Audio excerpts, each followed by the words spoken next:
Assalamualaikum warahmatullahi wabarakatuh. Perkenalkan, nama saya Nur Adija. Saya mahasiswi dari STIS STEM di Bandung Business School. Di sini saya akan membahas materi tentang buku besar dan buku besar pembantu. Buku besar dan buku pembantu. Buku besar yaitu buku catatan akhir yang merupakan kumpulan rekening-rekening neraca dan rekening rugi laba.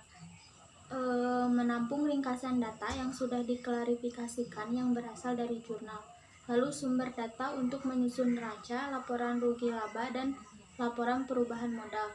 Lalu buku pembantu, yaitu rincian dari rekening-rekening dalam buku besar. Lalu ada rekening kontrol, yaitu buku besar yang rinciannya dibuat dalam buku pembantu.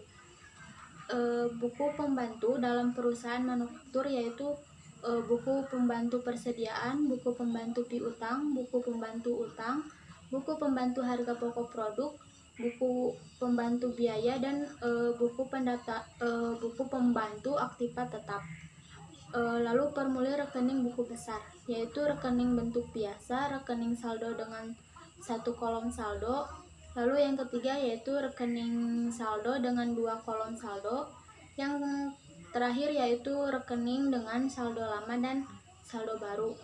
Lalu ada klarifikasi rekening, yaitu dibagi menjadi dua. Yang pertama yaitu berdasarkan laporan keuangan, yaitu rekening diklarifikasi sesuai dengan susunan dalam neraca, lalu diklarifikasi sesuai dengan susunan dalam laporan rugi laba. Kedua yaitu berdasarkan arus nilai. Selanjutnya klarifikasi atas dasar laporan keuangan. Yang pertama yaitu rekening buku besar dibagi menjadi neraca dan rekening rugi laba.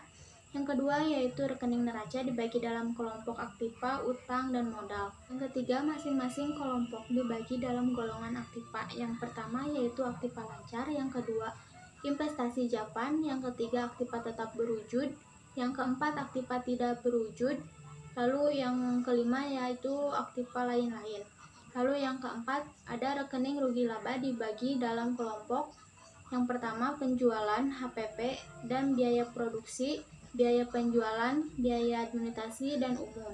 Lalu yang kelima masing-masing kelompok dibagi menjadi golongan, subgolongan, atau langsung ke rekeningnya. Lalu yang keenam yaitu memberikan kode kepada masing-masing rekening dalam klarifikasi. Selanjutnya kode, yaitu suatu kerangka yang menggunakan angka atau huruf atau kombinasi angka dan huruf untuk memberikan tanda terhadap klarifikasi yang sebelumnya telah dibuat. Lalu memudahkan proses pengolahan data karena dengan kode data akan lebih mudah diidentifikasi. Lalu syarat kode yang baik, yang pertama yaitu kode yang disusun perlu disesuaikan dengan metode proses data. Kedua yaitu setiap kode harus mewakili hanya satu item sehingga tidak membingungkan. Lalu yang ketiga yaitu kode yang dipakai harus memudahkan pemakai untuk mengingatnya. Yang keempat yaitu kode yang disusun harus fleksibel, artinya dapat dilakukan perluasan tanpa perubahan menyeluruh. Yang kelima yaitu setiap kode harus menggunakan jumlah angka atau huruf yang sama. Yang keenam yaitu kode yang panjang perlu dipotong-potong untuk memudahkan mengingat. Lalu yang ketujuh yaitu dalam kode yang panjang perlu diberikan kode yang merupakan cek digit, yaitu untuk mengecek kebenaran kode. Lalu selanjutnya ada cara penanganan dokumen sumber. Dokumen sumber dibagi menjadi dua, yaitu ada media tunggal dan media campuran. Media tunggal yaitu dokumen sumber yang hanya berisi satu rekening yang didebit atau satu rekening yang dikreditkan, contohnya faktor penjualan. Lalu media campuran yaitu dokumen sumber yang berisi lebih dari satu rekening yang didebit atau lebih dari satu rekening yang dikredit, contohnya bukti kas keluar. Pencatatan data ke rekening pembantu pada media tunggal yaitu tidak memerlukan metode penanganan tertentu, sedangkan pada media campuran yaitu memerlukan metode penanganan tertentu. Lalu mengapa pencatatan data yang direkam pada media campuran ke dalam rekening pembantu perlu metode penanganan tertentu? Karena setiap pencatatan memerlukan 5 tahap, yaitu seperti yang pertama mengambil media yang akan dicatat ke dalam rekening pembantu. Yang kedua yaitu mencari kartu rekening yang akan didebit atau dikredit yang disimpan dalam arsip berdasarkan data yang tercantum dalam media.